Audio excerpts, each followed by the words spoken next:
الحمد لله رب العالمين والصلاة والسلام على أشرف الأنبياء والمرسلين أما بعد فأعوذ بالله من الشيطان الرجيم من همزه ونفخه ونفثه بسم الله الرحمن الرحيم رب اشرح لي صدري ويسر لي أمري واحلل عقدة من لساني يفقه قولي اللهم انفعنا بما علمتنا وعلمنا ما ينفعنا وزدنا علما فبشر عباد الذين يستمعون القول فيتبعون أحسنه أولئك الذين هداهم الله وأولئك هم أولو الألباب أعوذ بالله من الشيطان الرجيم بسم الله الرحمن الرحيم ما كان لنبي أن يكون له أسرى حتى يثخن في الأرض تريدون عرض الدنيا والله يريد الآخرة والله عزيز حكيم ما كان لنبي أن يكون له أسرى حتى يثخن في الأرض نبی کے یہ لائق نہیں تھا کہ اس کے لیے قیدی ہوں. اسرا اسیر کی جمع ہے. حتیٰ یسخن فی الارض، حتیٰ کہ وہ زمین میں پھر خون نہ بہائے.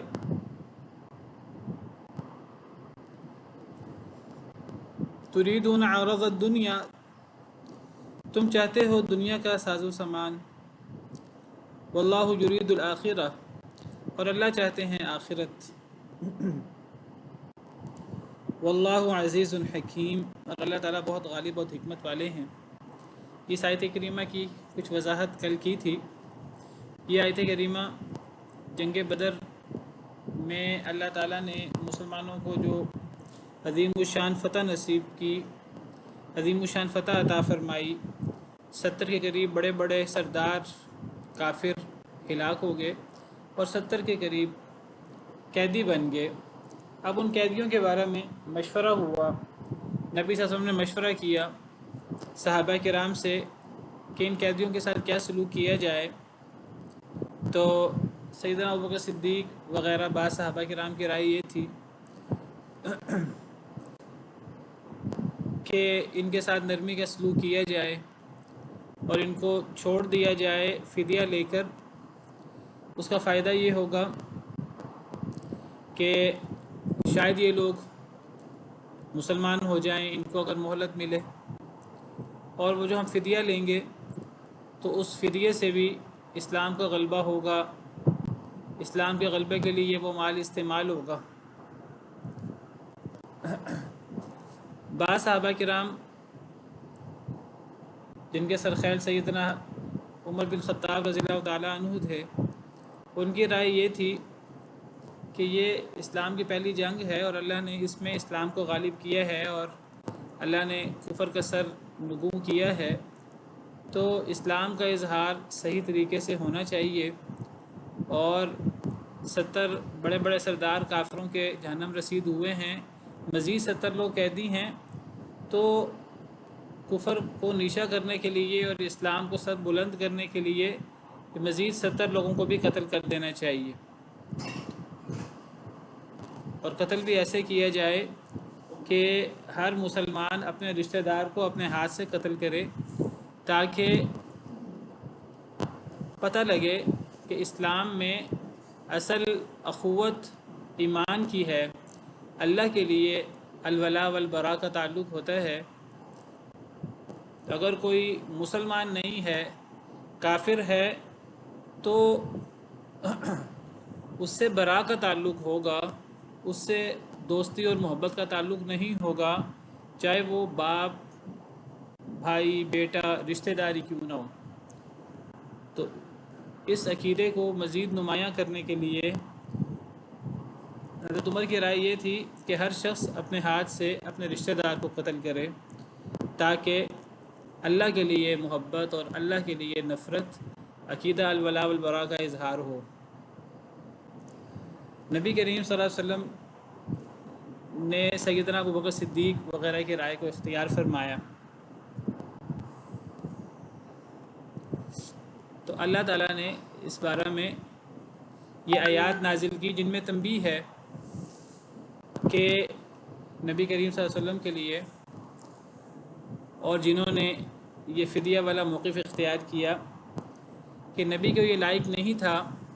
کہ نبی کے قیدی ہوں پھر نبی خون نہ بہائے، نبی کو یہاں خون بہانا چاہیے تھا۔ تو گویا کہ اللہ تعالیٰ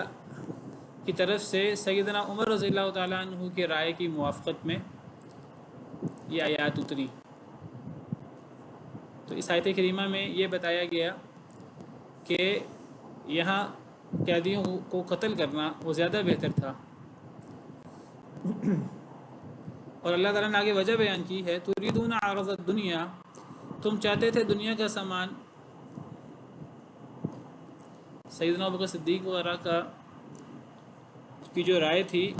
مقصد ان کے پیچھے یہ تھا کہ یہ لوگ جو ان کو مہلت ملے گی، ان کو ایک موقع اور دیا جائے گا تو ممکن ہے یہ مسلمان بھی ہو جائیں، اور ان کی رائے یہ بھی تھی کہ جو فدیہ ملے گا، فدیہ لے کر انہوں نے کہا چھوڑ دیا جائے تو اس سے اسلام کا غلبہ ہوگا۔ اللہ تعالیٰ فرما رہے ہیں کہ تم نے یہ جو فدیہ کے بارے میں سوچا کہ اس سے اسلام کا غلبہ ہوگا، تو تم نے سوچا کہ مال سے فائدہ ہوگا، تو اس سے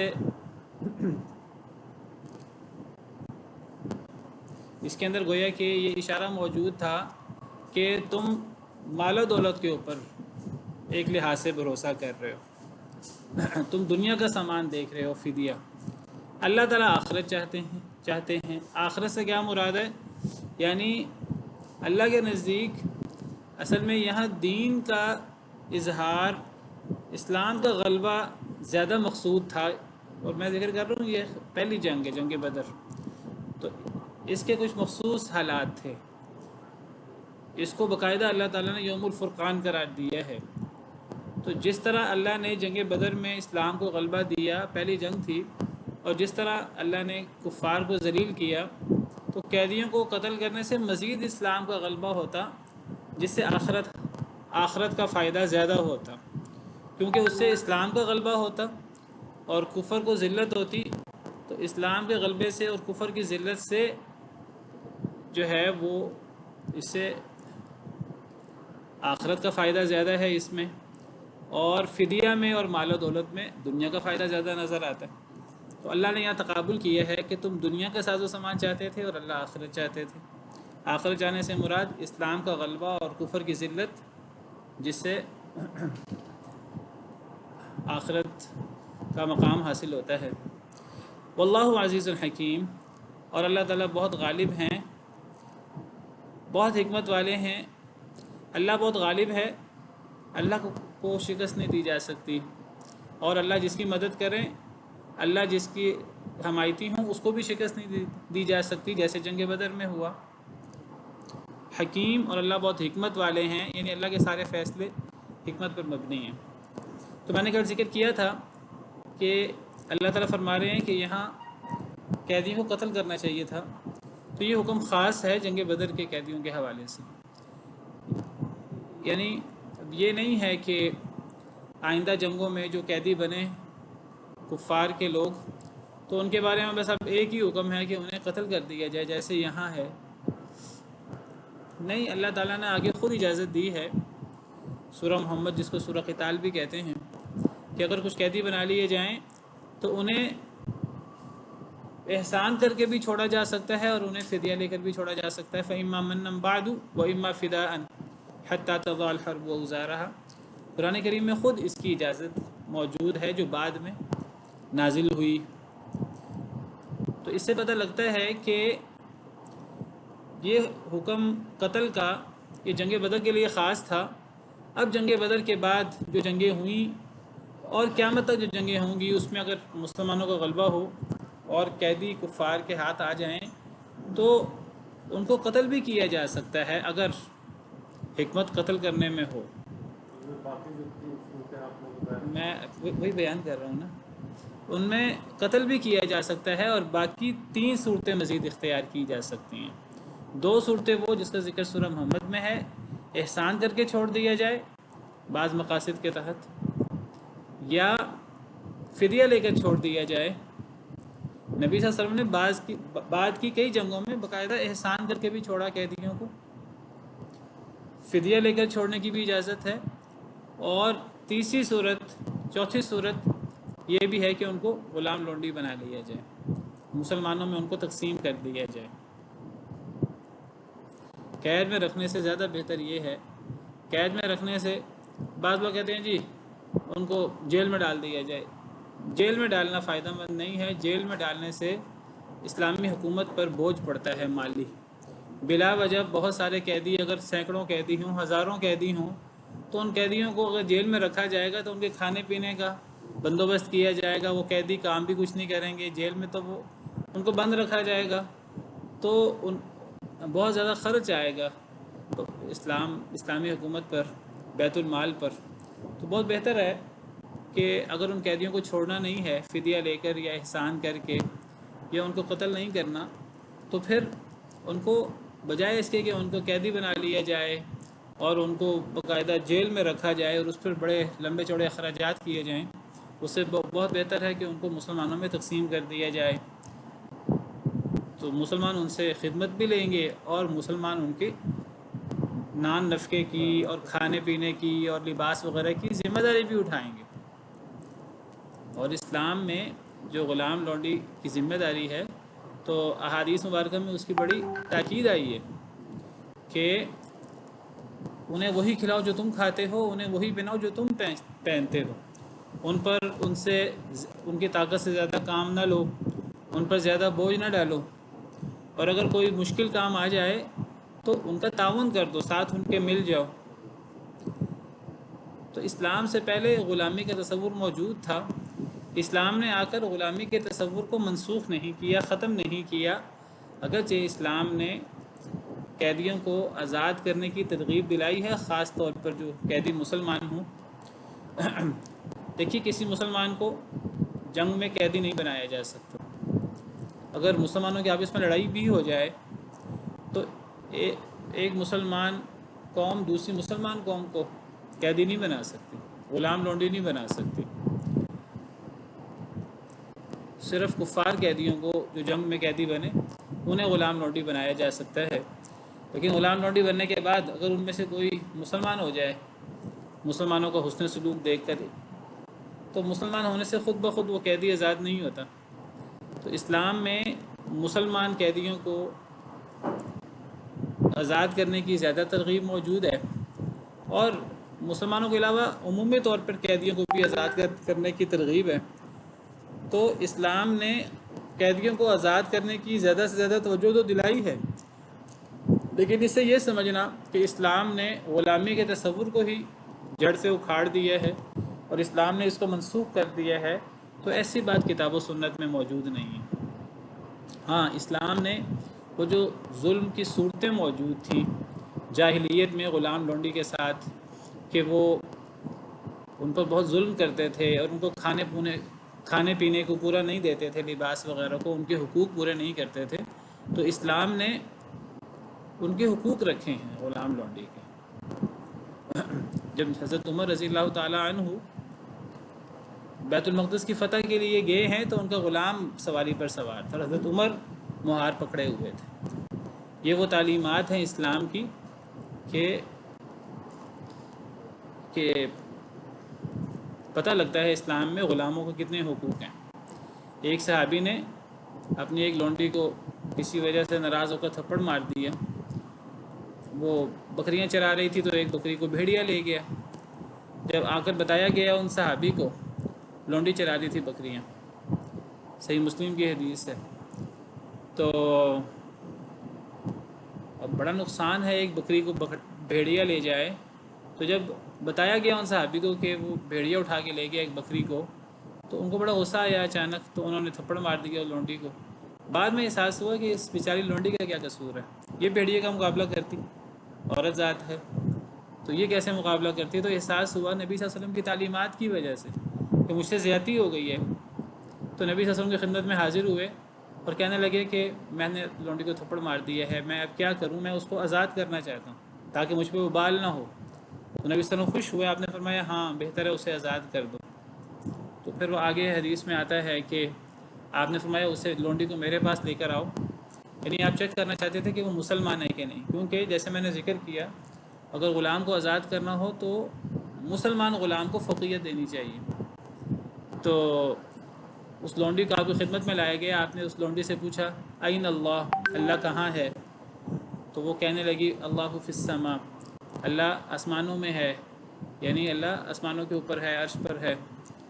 تو آپ نے فرمایا میں کون ہوں؟ تو عرض کرنے لگی آپ اللہ کے رسول ہیں صلی اللہ علیہ وسلم۔ تو آپ نے فرمایا کہ اسے آزاد کر دو، یہ مومنہ ہے۔ تو اس سے پتہ لگتا ہے کہ اسلام نے کتنی اصلاح کی ہے غلام لونڈیوں کے بارے میں جو غلط تصورات تھے جاہلیت میں، اور اسلام نے کس طرح غلام لونڈی کو زیادہ سے زیادہ آزاد کرنے کی ترغیب دی ہے۔ بعض لوگ سمجھتے ہیں کہ اسلام نے، جاوید احمد غامدی وغیرہ، کہ اسلام نے اس پورے سلسلے کو ختم کر دیا ہے، تو یہ بات صحیح نہیں ہے۔ نبی صلی اللہ علیہ وسلم کے آخری وصیتوں میں غلام کے بارے میں حسن سلوک کا ذکر موجود ہے، آپ کی آخری وصیتوں میں، آپ کی آخری وصیتوں میں بیویوں کے ساتھ حسن سلوک کا، وما ملکت ایمانکم، اور غلام لوڈیوں کے ساتھ حسن سلوک کا ذکر موجود ہے، جس سے پتہ لگتا ہے کہ اسلام نے اس کی اصلاح کی ہے جو اس میں خرابیاں تھیں۔ ورنہ قیدیوں کو قیدی رکھنے کی بجائے غلام لونڈی بنانے میں بہت سارے فوائد موجود ہیں۔ بہرحال میرا اس وقت یہ موضوع نہیں ہے۔ تو 4 صورتیں ہو سکتی ہیں قیدیوں کے بارے میں۔ ایک صورت کہ انہیں قتل کر دیا جائے، جیسے جنگ بدر میں تو باقاعدہ یعنی کہا گیا کہ یہی بہتر تھا، یہی کرنا چاہیے تھا۔ اور 3 صورتیں مزید ہیں، فدیہ لے کر ان کو آزاد کر دیا جائے، یا فدیہ کے بغیر ہی احسان کر کے انہیں آزاد کر دیا جائے، اور چوتھی صورت یہ ہے انہیں غلام لونڈی بنا دیا جائے۔ یہ ان واقعات میں سے واقعہ ہے، بہت سارے ایسے واقعات ہیں کہ جن میں قرآن کریم سیدنا عمر بن خطاب رضی اللہ تعالی عنہ ان کی موافقت میں اترا، یعنی گویا کہ اللہ تعالیٰ نے ان میں سیدنا عمر بن خطاب رضی اللہ تعالی عنہ کی موافقت کی۔ اس سے سیدنا عمر رضی اللہ تعالی عنہ کتنے عقل مند تھے، کتنے ذہین تھے، اور حق کے معاملے میں ان کی رائے کتنی سدید تھی۔ سیدنا عمر رضی اللہ تعالی عنہ کی فضیلت کا پتہ لگتا ہے۔ وہ سیدنا عمر رضی اللہ تعالی عنہ کہ جب وہ اسلام لائے تو اس سے پہلے مسلمان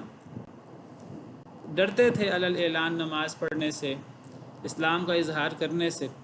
لیکن سیدنا عمر بن خطاب رضی اللہ تعالی عنہ کے ایمان لانے سے آپ سمجھیے اسلام کو غلبہ ہوا، اور مسلمانوں نے باقاعدہ علی اعلان نماز پڑھنا شروع کر دی۔ بلکہ نبی صلی اللہ علیہ وسلم نے دعا کی تھی کہ اے اللہ تعالیٰ ان 2 لوگوں میں سے جو آپ کو زیادہ محبوب ہے اس کے ذریعے اسلام کو طاقت عطا فرما۔ تو ایک ابو جہل اور ایک عمر بن خطاب رضی اللہ تعالی عنہ، تو اللہ تعالیٰ نے سیدنا عمر رضی اللہ تعالی عنہ کے ذریعے اسلام کو طاقت عطا کی، اسلام کو غلبہ عطا کیا۔ تو گویا کہ نبی صلی اللہ علیہ وسلم کی دعا کے نتیجے میں سیدنا عمر رضی اللہ تعالی عنہ مسلمان ہوئے، تو گویا کہ نبی صلی اللہ علیہ وسلم نے انہیں اللہ سے مانگ کر لیا۔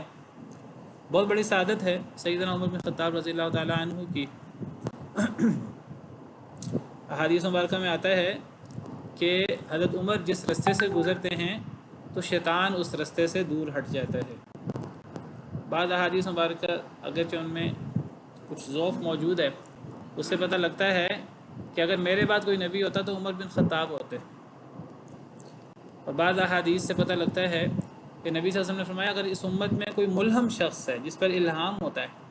تو وہ عمر بن خطاب رضی اللہ تعالی عنہ وارضاہ۔ بہت سارے فضائل ہیں سیدنا عمر بن خطاب رضی اللہ تعالی عنہ کے، اور ان کے فضائل میں سے ایک یہ چیز بھی ہے کہ کئی ایسے واقعات ہیں کہ ان کی رائے کے مطابق قرآن اترا۔ اللہ تعالیٰ نے آسمانوں کے اوپر سے سیدنا عمر رضی اللہ تعالی عنہ کی رائے کی موافقت کی، اور یہ بہت بڑی سعادت ہے۔ جو کئی اور صحابہ بھی ہیں جو ان کی رائے انہوں نے اختیار کی، اس رائے کے مطابق قرآن اترا، لیکن یہ سب سے زیادہ واقعات سیدنا عمر رضی اللہ تعالی عنہ کے بارے میں کہ قرآن کریم ان کی رائے کی موافقت میں اترا۔ زیادہ مرتبہ یہ چیز حضرت عمر کے ساتھ ہوئی، اگرچہ بعض اور صحابہ کو بھی یہ اعزاز حاصل ہوا۔ جیسے یہ واقعہ ہے جنگ بدر کے قیدیوں کے بارے میں، حضرت عمر کا مشورہ تھا تو اللہ نے اس کے مطابق آیات نازل کی، گویا کہ حضرت عمر کی رائے کی تائید کی۔ جیسے کہ ازواج مطہرات کے پردہ کے بارے میں سیدنا عمر رضی اللہ تعالیٰ عنہ نے نبی صلی اللہ علیہ وسلم سے عرض کیا کہ اے اللہ کے رسول، آپ کے ازواج مطہرات کا بڑا بلند مقام ہے، آپ اللہ کے نبی ہیں، آپ کے پاس ہر قسم کا بندہ آتا ہے، مسلمان بھی آتے ہیں اور کفار اور منافق بھی آپ کے پاس آتے ہیں، تو اگر آپ اپنی بیویوں کو حکم دیں کہ وہ حجاب کریں تو اللہ کا حکم اتر گیا، وَإِذَا سَأَلْتُمُوهُنَّ مَتَاعًا فَاسْأَلُوهُنَّ مِنْ وَرَاءِ حِجَابٍ، اور یا ایھا النبی قل لِأَزْوَاجِکَ وَبَنَاتِکَ وَنِسَاءِ الْمُؤْمِنِینَ یُدْنِینَ عَلَیہنَ مِنْ جَلَابِیبِہِنَّ۔ تو اللہ تعالیٰ نے صرف ازواج مطہرات کو ہی نہیں بلکہ نبی صلی اللہ علیہ وسلم کی ازواج کے ساتھ ساتھ آپ کی بیٹیوں کو بھی اور مسلمان عورتوں سب کو اللہ تعالیٰ نے حکم دیا کہ انہیں چادر اوڑھنی چاہیے تاکہ دور سے پہچان لی جائیں کہ یہ پاک دامن عورتیں ہیں اور انہیں بھی تکلیف نہ دی جائے۔ اسی طرح سیدنا عمر رضی اللہ تعالیٰ عنہ کی رائے تھی کہ مقام ابراہیم کو مصلی بنا لیا جائے، مقام ابراہیم پر نماز پڑھی جائے۔ تو قرآن کریم میں حضرت عمر کی رائے کے موافقت میں قرآن اترا وَاتَّخِذُوا مِن مَّقَامِ إِبْرَاهِيمَ مُصَلًّى۔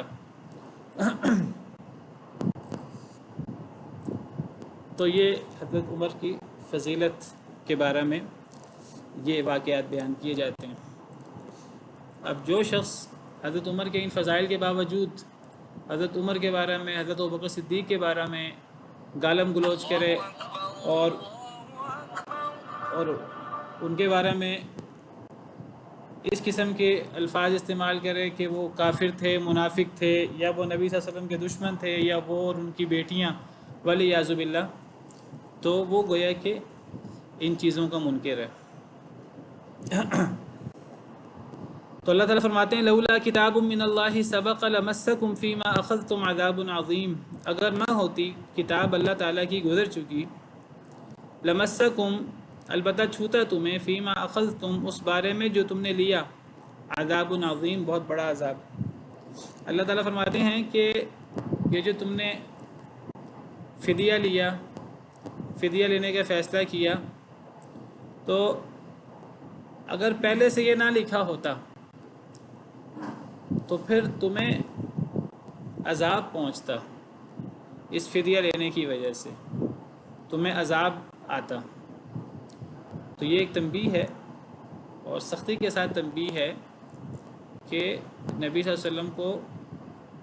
صحابہ کرام کو یہاں فدیہ نہیں لینا چاہیے تھا بلکہ قیدیوں کو قتل کرنا چاہیے تھا۔ شدت کے ساتھ سیدنا عمر رضی اللہ تعالیٰ عنہ کی رائے کی تائید ہے۔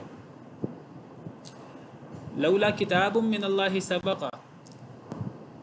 اگر نہ ہوتی لکھی ہوئی بات اللہ کی طرف سے جو گزر چکی، اگر نہ ہوتی اللہ کی تقدیر گزر چکی، کیا وہ تقدیر جو گزر چکی، یہاں کتاب سے مراد یا تقدیر سے مراد کیا ہے؟ بعض مفسرین کہتے ہیں کہ یہاں لکھی ہوئی بات سے مراد یعنی اللہ تعالیٰ نے مال غنیمت کو جو حلال کیا، پہلے مال غنیمت حرام تھا تو اللہ نے پہلے ہی لکھ رکھا تھا لوح محفوظ میں کہ آخری امت کے لیے مال غنیمت حلال ہوگا۔ یہ پہلی جنگ ہے، جنگ بدر۔ تو نبی صلی اللہ علیہ وسلم کے لیے، اس امت کے لیے اللہ نے مال غنیمت کو حلال کیا۔ اس سے پہلے مال غنیمت کو استعمال کرنا جائز نہیں تھا۔ اس سے پہلے اگر کوئی مال غنیمت حاصل ہوتا تھا تو قبولیت کی دلیل یہ ہوتی تھی کہ اللہ نے قبول کر لیا ہے، اس کی دلیل یہ ہوتی تھی کہ وہ آگ آتی تھی اور اس مال غنیمت کو جلا دیتی تھی، گویا کہ یہ اللہ کے ہاں قبولیت کی دلیل ہوتی تھی کہ اللہ نے وہ قبول فرما لیا ہے مسلمانوں کی محنت اور مسلمانوں کی کوشش۔ لیکن نبی صلی اللہ علیہ وسلم کے لیے، اس امت کے لیے اللہ تعالیٰ نے مال غنیمت کو حلال کر دیا۔ جس طرح حدیث مبارکہ میں ہے، نبی صلی اللہ علیہ وسلم نے فرمایا کہ مجھ میں اور پچھلے انبیاء میں جو فرق ہے وہ یہ ہے کہ احلت لی الغنائم، میرے لیے مال غنیمت کو، غنیمتوں کو حلال کیا گیا۔ تو بہت سارے مفسرین کی رائے یہ ہے کہ یہاں لکھی ہوئی بات سے مراد مال غنیمت کا حلال ہونا ہے اس امت کے لیے۔ اگر اللہ نے اس کو بات کو نہ لکھا ہوتا پہلے تو پھر اس پر عذاب آ سکتا تھا، لیکن چونکہ اللہ نے پہلے لکھ دیا تھا کہ اس امت کے لیے مال غنیمت حلال ہوگا تو اس لیے اللہ نے پھر مغفرت فرمائی اور اللہ نے شفقت فرمائی، ورنہ عذاب آ سکتا تھا۔ بعض مفسرین کہتے ہیں کہ یہاں لولا کتابن سے مراد اگر نہ ہوتی لکھی ہوئی بات، اس سے مراد نبی صلی اللہ علیہ وسلم کی موجودگی ہے۔ اگر تم میں نبی کریم صلی اللہ علیہ وسلم جیسی ہستی موجود نہ ہوتی، جو نبی بھی ہیں بلکہ تمام نبیوں کے سردار ہیں، نبیوں اور رسولوں کے، بعض مفسرین کے مطابق لولا کتاب ان سے مراد نبی صلی اللہ علیہ وسلم کی موجودگی ہے، کیونکہ نبی کی موجودگی وہ عذاب سے مانے ہوتی ہے، جیسے ہم نے پیچھے پڑھا اسی صورت میں وما کان اللہ لیعذبہم وانت فیہم، اللہ انہیں عذاب نہیں دیں گے جب کہ آپ ان میں موجود ہوں۔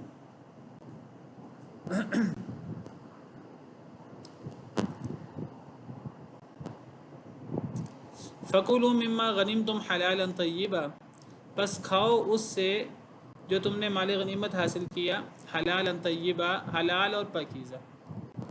اللہ تعالیٰ فرماتے ہیں چلو اب جو ہو گیا وہ ہو گیا، اب تم اس مال غنیمت کو استعمال کر سکتے ہو، جو تمہیں مال غنیمت ملا ہے اسے بھی استعمال کر سکتے ہو، اور اس مال غنیمت میں وہ فدیہ بھی اب شامل ہے، وہ بھی مال غنیمت کے طور پر جو تم نے کفار سے لے لیا ہے، جو ہو گیا سو ہو گیا، اب اسے حلال اور طیب سمجھ کے استعمال کر سکتے ہو، یہ نہیں کہ اسے ضائع کر دو۔ اب تم مال غنیمت کو، اور جس میں فدیہ بھی شامل ہے، اب اسے تم حلال اور طیب سمجھ کے کھا سکتے ہو۔ اس سے پتہ لگتا ہے کہ جن علماء نے لولا کتابن سے مراد یعنی اللہ کی تقدیر میں تھا مال غنیمت اس امت کے لیے حلال ہوگا، وہ تفسیر زیادہ بہتر محسوس ہوتی ہے یہ آیت نمبر 69 کی وجہ سے۔ اس میں اشارہ موجود ہے کہ مال غنیمت والی تفسیر زیادہ بہتر ہے۔ اگر مال غنیمت کا اس امت کے لیے حلال ہونا یہ پہلے سے اللہ کے علم میں تھا، تو اس لیے اللہ نے فرمایا کہ اللہ نے معاف کر دیا ہے۔ پس کھا لو اس سے جو تم نے مال غنیمت حاصل کیا، حلال اور پاکیزہ، واتقوا اللہ، اور اللہ سے ڈر جاؤ، ان اللہ غفور الرحیم، بے شک اللہ تعالیٰ بہت بخشنے والے، بہت رحم کرنے والے ہیں۔ یا ایھا النبی قل لمن فی ایدیکم من الاسری ان یعلم اللہ فی قلوبکم خیرا مما اخذ منکم ویغفر لکم، اے نبی صلی اللہ علیہ وسلم کہہ دیجئے ان لوگوں سے جو تمہارے ہاتھوں میں ہیں، من الاسری قیدیوں میں سے، ان یعلم اللہ فی قلوبکم، اگر جان لیتا اللہ تمہارے دلوں، اگر جان لے اللہ تعالیٰ تمہارے دلوں میں خیر، یؤتیکم تو دے دے اللہ تمہیں، خیرن زیادہ بہتر، مما اخذ منکم اس سے جو تم سے لیا گیا ہے، ویغفر لکم اور معاف کر دے، یعنی اللہ لکم تمہارے لیے۔ اے نبی صلی اللہ علیہ وسلم ان قیدیوں سے کہہ دیجئے جو آپ کے ہاتھوں میں قیدی ہیں، جو مسلمانوں کے ہاتھوں میں قیدی ہیں، یہ جو 70 قیدی بنے تھے، اب ان قیدیوں کے بارے میں جیسے ہم پیچھے پڑھ چکے ہیں، فائنل یہی ہوا تھا کہ ان سے فدیہ لے لیا جائے۔ اللہ نے فرمایا ٹھیک ہے، اب فدیہ لے کر اب تم اسے فدیہ کو استعمال کر سکتے ہو، لیکن فرمایا اے نبی صلی اللہ علیہ وسلم ان قیدیوں سے کہہ دیں ان یعلم اللہ فی قلوبکم، اگر اللہ جان لے تمہارے دلوں میں خیر تو اللہ تمہیں دے دے اس سے بہتر جو تم سے لیا گیا ہے، ویغفر لکم، اور اللہ تمہیں معاف کر دے۔ آپ دیکھیں اس صورت میں بار بار کفار کو ترغیب دی جا رہی ہے کہ ابھی بھی موقع ہے، آپ اپنی اصلاح کر لیں، ابھی اللہ نے اسلام کو غلبہ دیا ہے جنگ بدر میں فتح کی صورت میں، اور اللہ نے تمہیں ذلیل کیا ہے، ابھی بھی موقع ہے، جو لوگ مارے نہیں گئے، جو لوگ جہنم رسید نہیں ہوئے، تو وہ لوگ اپنی اصلاح کر لیں۔ اگر وہ اپنی اصلاح کر لیں تو اللہ تعالیٰ معاف کر دیں گے پچھلی کمیاں کوتاہیاں، اور اگر وہ اپنی اصلاح نہیں کریں گے تو اللہ تعالیٰ یہی حالات دوبارہ بھی لا سکتا ہے۔ تو یہاں اب جنگ بدر میں جو قیدی بنے تھے، جو کافر تھے، جو قیدی بنے تھے، جس میں نبی صلی اللہ علیہ وسلم کے چچا حضرت عباس بھی شامل تھے اور دیگر صحابہ کرام کے رشتہ دار بھی شامل تھے، تو اللہ نے حکم دیا اے نبی صلی اللہ علیہ وسلم آپ ان قیدیوں سے کہہ دیں کہ اگر اللہ تمہارے دلوں میں خیر پالے آئندہ تو اللہ تمہیں اس سے بہتر دے جو تم سے لیا گیا ہے، جو تم سے اب فدیے کے طور پہ مال جو مقرر ہوا کہ اتنا مال ہر ایک شخص نے دینا ہے، ہر قیدی نے دینا ہے، تو تم سے جو مال لیا گیا ہے، اس مال لیے جانے پر تمہیں دل چھوٹا نہیں کرنا چاہیے. اگر تم اپنی اصلاح کر لو آئندہ کے لیے تو جتنا تم سے مال لیا گیا ہے اللہ تمہیں اس سے بہتر تمہیں واپس کر دیں گے. کفار کو نصیحت کی جا رہی ہے، کفار کو ترغیب دی جا رہی ہے اسلام قبول کرنے کی کہ اب بھی وقت ہے اپنی اصلاح کر لو. اگر تم اپنی اصلاح کر لو اور اگر یہاں اللہ تمہارے دلوں میں خیر پائے سے مراد، اگر تم توبہ کر لو، اگر تم مسلمان ہو جاؤ، تو یہ نقصان جو فدیہ کے طور پہ تمہیں دینا پڑا ہے اور جو جنگ بدر میں تمہارا نقصان ہوا، تمہارے ساتھی مارے گئے، تمہارا مال دولت تباہ ہوا اور تمہیں فدیہ میں مال بھی دینا پڑ رہا ہے، تو یہ نقصان کوئی بڑا نقصان نہیں ہے اگر تم آئندہ کے لیے اپنی اصلاح کر لو. اگر تمہارے دلوں میں اللہ خیر پائے اور تم اسلام قبول کر لو تو یہ نقصان بہت چھوٹا ہے. اللہ تمہیں اس سے بہت بہتر تمہیں فائدہ عطا کریں گے. اللہ تمہیں اس سے بہتر دے دیں گے جو تم سے لیا گیا ہے، اور اللہ تمہیں معاف بھی کر دیں گے، تمہاری پچھلی ساری کمیاں کوتاہیاں معاف کر دیں گے. واللہ غفور الرحیم، اور اللہ تعالیٰ بہت بخشنے والے رحم کرنے والے ہیں. سیدنا عباس رضی اللہ تعالیٰ عنہ فرماتے ہیں اس آیت کریمہ کے بارے میں، نبی صلی اللہ علیہ وسلم کے چچا جو بعد میں مسلمان ہو گئے تھے، وہ فرماتے ہیں کہ مجھ سے فدیہ لیا گیا، تو وہ کہتے ہیں مجھے پھر جب میں مسلمان ہوا بعد میں تو اللہ تعالیٰ نے مجھے اتنا دیا کہ وہ جو نقصان ہوا تھا وہ نقصان کی کوئی حیثیت ہی نہیں رہی. اللہ نے مجھے اس سے بہت زیادہ عطا کیا. بعد میں اللہ نے اسلام کی توفیق بھی دی، اللہ نے بہت بڑا مقام بھی دیا. بڑا مقام ہے سیدنا عباس رضی اللہ تعالیٰ عنہ کا. سیدنا عباس رضی اللہ تعالیٰ عنہ کا نبی صلی اللہ علیہ وسلم کے چچا ہیں، اہل بیت میں سے ہیں، اور ان کا مسلمانوں کے ہاں بڑا مقام تھا. یعنی جیسے ہی مسلمان ہوئے تو نبی صلی اللہ علیہ وسلم نے تو ان کا مقام بہت واضح تھا. حضرت عمر رضی اللہ تعالیٰ عنہ فرمایا کرتے تھے کہ اے عباس، آپ کے اسلام لانے سے مجھے اتنی خوشی ہوئی کہ اگر میرا باپ بھی مسلمان ہوتا تو میرے باپ کے مسلمان ہونے سے مجھے اتنی خوشی نہ ہوتی. حضرت عمر کہاں کرتے تھے. حضرت عباس کا ایک دفعہ حضرت عباس کا اختلاف ہو گیا حضرت عمر سے، تو حضرت عمر حضرت عباس کو کہتے ہیں کہ اے عباس، آپ کے اسلام لانے پہ مجھے اتنی خوشی ہوئی کہ میرا باپ اگر خطاب مسلمان ہوتا، حضرت عمر کے والد مسلمان نہیں ہوئے، اگر میرا باپ مسلمان ہو جاتا مجھے اتنی خوشی نہ ہوتی. اس کی وجہ کیا ہے کہ آپ کے اسلام لانے کی خوشی نبی صلی اللہ علیہ وسلم کو میرے باپ کے اسلام لانے سے زیادہ ہوتی کہ آپ نبی کے چچے ہیں. تو فرمایا کہ اے نبی صلی اللہ علیہ وسلم، آپ ان قیدیوں سے کہہ دیں کہ اگر اللہ تمہارے دلوں میں خیر جان لے تو اللہ تمہیں اس سے بہتر دے دے گا جو تم سے لیا گیا ہے، اور اللہ تمہیں معاف بھی کر دے گا. اور اللہ تعالیٰ بہت بخشنے والے، بہت رحم کرنے والے ہیں. تو اس میں ترغیب تھی کفار کے لیے، قیدیوں کے لیے، کہ اگر وہ مسلمان ہو جائیں تو اللہ ان کے گناہ بھی معاف کر دیں گے جو حالت کفر میں ان سے ہوئے، کمیاں کوتاہیاں بھی معاف کر دیں گے، اور اللہ انہیں دنیاوی طور پر بہتر مال عطا کریں گے جو ان سے مال لیا گیا ہے، جو ان کا نقصان ہوا ہے. اور اللہ نے یہ وعدے پورے کیے جیسے میں آپ کو حضرت عباس رضی اللہ تعالیٰ عنہ کے حوالے سے بتا رہا تھا. اگر وہ ارادہ کریں آپ کے ساتھ خیانت کا، یعنی اگر اب آپ فدیہ لے کر اب انہیں آزاد کر دیں، اگر یہ دوبارہ آپ کے خلاف جنگ کرنا چاہیں، اگر یہ اپنی اصلاح نہ کریں، یہ قیدی فدیہ دینے کے بعد دوبارہ یہ مسلمانوں کے خلاف تدبیر کریں اور مسلمانوں کے خلاف لڑائی کریں اور اگلے سال اور آئندہ دوبارہ جنگ کے لیے آ جائیں، اگر یہ آئندہ بھی خیانت کریں تو کوئی بات نہیں، اب ان کو آزاد کرنے کا فیصلہ کر لیا فدیہ لے کر تو آزاد کر دیں. اگر ان کی خیانت کا ڈر ہوا، اگر یہ ٹھیک نہ ہوئے اور اگر یہ دوبارہ بھی آئندہ لڑنے کے لیے آمادہ ہوئے تو کوئی بات نہیں. پہلے بھی تو یہ اللہ کی خیانت کر چکے ہیں اور پہلے بھی اللہ نے انہیں سزا دی ہے تمہارے ہاتھوں، تو اگر آئندہ بھی یہ خیانت کریں گے تو اللہ کے لیے آئندہ سزا دینا کوئی مشکل کام ہے. پہلے بھی یہ اللہ کی خیانت کر چکے ہیں اور یہ سب اسلام کے خلاف اپنے حربے استعمال کر چکے ہیں. اگر آئندہ بھی یہ اسلام کے خلاف تدبیریں کریں گے، اگر تمہارے احسان کے باوجود کہ تم انہیں فدیہ لے کر چھوڑ رہے ہو، انہیں قتل نہیں کر رہے، تو اگر یہ آئندہ بھی آپ کے ساتھ خیانت کریں ہیں نبی صلی اللہ علیہ وسلم تو کوئی بات نہیں، یہ اس سے پہلے بھی اللہ سے خیانت کر چکے ہیں. اللہ نے ان کی خیانت کے باوجود انہیں آپ کے قبضے میں دے دیا تھا، تو اللہ دوبارہ انہیں آپ کے قبضے میں نہیں دے سکتا. اللہ ان پر قابو پانے پر اللہ پوری طرح قادر ہے. اللہ بہت جاننے والے ہیں، اللہ بہت حکمت والے ہیں. ان الذين آمنوا وهاجروا وجاهدوا باموالهم وانفسهم في سبيل الله والذين آووا ونصروا اولئك بعضهم اولیاء بعض، بے شک وہ لوگ جو ایمان لائے اور جنہوں نے ہجرت کی، یعنی مکہ مکرمہ سے مدینہ منورہ، اور جنہوں نے جہاد کیا اپنے مالوں کے ساتھ بھی اور اپنی جانوں کے ساتھ بھی، فی سبیل اللہ، اللہ کے راستے میں،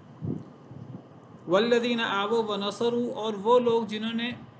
پناہ دی اور مدد کی، اولئک بعضهم اولیاء بعض،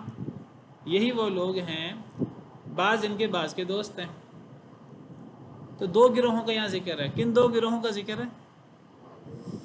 ایک وہ جو ایمان لائے اور جنہوں نے، یہ ایک ہی گروہ کی صفات ہے، جو ایمان بھی لائے، جنہوں نے ہجرت بھی کی اور اپنی جان اور مال کے ساتھ اللہ کے راستے میں جہاد کیا۔ اس سے مراد وہ لوگ ہیں جو مکہ مکرمہ میں شروع میں مسلمان ہوئے، مہاجرین جو انصار سے پہلے مسلمان ہوئے، تو وہ ایمان بھی لائے نبی صلی اللہ علیہ وسلم پر، اور انہوں نے ہجرت بھی کی اور انہوں نے جہاد بھی کیا اپنے مال کے ساتھ، اپنی جانوں کے ساتھ اللہ کے راستے میں۔ ان کی خدمات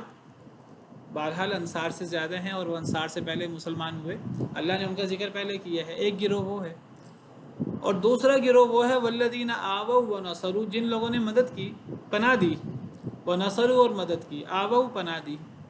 تو مہاجرین انصار نے، اہل مدینہ نے اہل مکہ کو پناہ دی تھی اور ان کے لیے اپنے گھر بار اور اپنے کاروبار اور ہر چیز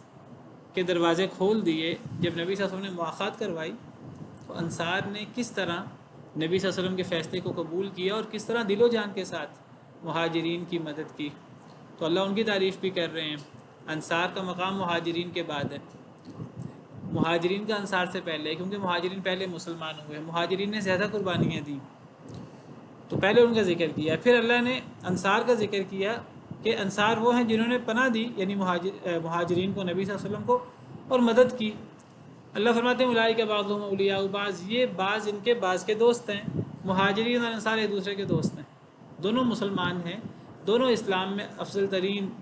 لوگ ہیں، تو یہ ایک دوسرے کے دوست ہیں۔ مسلمانوں کی دوستی آپس میں ہونی چاہیے، مہاجرین اور انصار کی دوستی آپس میں۔ والذین آمنوا ولم یہاجروا، اور وہ لوگ جو ایمان لائے لیکن انہوں نے ہجرت نہیں کی، ما لکم من ولایتہم من شیء حتی یہاجروا، نہیں ہے تمہارے لیے ان کی دوستی سے کچھ بھی حتیٰ کہ وہ ہجرت کر لیں۔ جب تک وہ ہجرت نہ کر لیں اس وقت تک تمہارا ان سے ولایت کا، دوستی کا، محبت کا تعلق نہیں ہو سکتا۔ وہ ایمان تو لائے ہیں لیکن ہجرت نہیں کی۔ آپ کو پتہ ہے کہ فتح مکہ سے پہلے مدنی دور میں جب آپ نے ہجرت کا اعلان کیا ہے اور آپ نے اور صحابہ کرام نے ہجرت کی ہے، تو سب کے لیے ہجرت کرنا ضروری تھا مدینہ منورہ کی طرف، تاکہ اسلامی ریاست سارے لوگ مدینہ منورہ میں آ جائیں اور مسلمان غالب ہو جائیں اور تعداد زیادہ ہو جائے، تو ہجرت کرنا ضروری تھا۔ تو جو لوگ ایمان تو لائے لیکن ہجرت نہیں کی، اب دو طرح کے لوگ تھے، ایک وہ لوگ جو ایمان لائے، ہجرت کرنا چاہتے تھے لیکن ہجرت کرنے کی طاقت نہیں تھی، بوڑھے ہونے کی وجہ سے، عورتیں اور بچے ہونے کی وجہ سے، بعض مجبوریوں کی وجہ سے، وہ تو مستثنیٰ ہیں۔ لیکن وہ لوگ جو ہجرت کر سکتے تھے لیکن انہوں نے زیادہ پرواہ نہیں کی، تو فرمایا کہ وہ لوگ جو ایمان لائے لیکن انہوں نے ہجرت نہیں کی، تو ان کا تمہارے ساتھ ولایت کا وہ تعلق نہیں ہے جو مسلمان کا مسلمان کے ساتھ ہوتا ہے، دوستی کا اور ولایت کا، تب تک نہیں ہے جب تک وہ ہجرت نہ کر لیں۔ وَإِنِ اسْتَنصَرُوكُمْ فِي الدِّينِ، اور اگر وہ تم سے مدد مانگیں دین میں، وہ لوگ جو ایمان تو لے آئیں گے لیکن ہجرت نہیں کی، اب اگر ان کو مشکل کا سامنا ہو، وہ کافروں کی سرزمین میں رہ رہے ہیں، مکہ میں رہنے والے یا دیگر جگہوں پہ مسلمان ہونے والے، اب اگر انہیں کبھی ضرورت محسوس ہو، وہ مدینہ والوں سے، مہاجرین اور انصار سے، نبی صلی اللہ علیہ وسلم سے مدد مانگیں دین کے معاملے میں، وہ مسلمان ہیں، تمہارے بھائی ہیں بطور مسلمان، اگر تم سے دین میں مدد مانگے، ان پر ظلم ہو رہا ہے، فعلیکم النصر، تو لازم ہے تم پر ان کی مدد کرنا۔ اگر وہ مدد مانگے تو تم پر مدد کرنا ضروری، کیونکہ وہ بھی مسلمان ہیں، اگرچہ جو تعلق مہاجرین اور انصار کا ہے ان کے ساتھ وہ تعلق نہیں ہے جب تک یہ ہجرت نہ کر لیں، لیکن ہیں تو مسلمان پھر بھی، اگر یہ مدد مانگے تو تم پر ان کی مدد کرنا ضروری ہے۔ الا علی قوم بینکم وبینہم میثاق، ہاں